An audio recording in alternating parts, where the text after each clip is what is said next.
Hello mga madi! So, anyata karon rin sa bayang mabigaan. Diin makita na to ang U River. So, syempre, ubalo na tatong bana mga madi. Ug na to ang anak mga madi. Very hangak din siya mga madi tungod kay. Grabe katuktok ang ato ang agian mga madi. Labi na kay gabit-bit ko sa akong judakis mga madi. Yes, hangak din siya. Pero enjoy kayo siya mga madi. No? Kaya talagsar man punta mo hangat diri mga madi. Kaya og permanente mga madi magdiwang may puntaan ni mga madi. Masiksiw niya tani. Lisod na manghuran si Raya.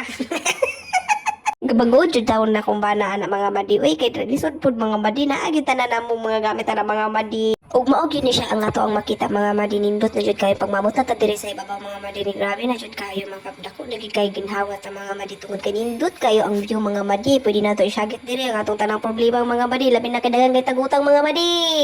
Diri sa bukid mga madi daghan kay binuhi ako ang angkol ug akong mother mga madi oy. Fast forward mga madi mo na di siya tong handakar mga madi kay natay bisita diri sa bukid. Sa mga din na sila din ni mga unta mga madi. So nindot kini siya mga madi. First time ang ubanan ni manaka din ni karon sa to mga bisita mga madi.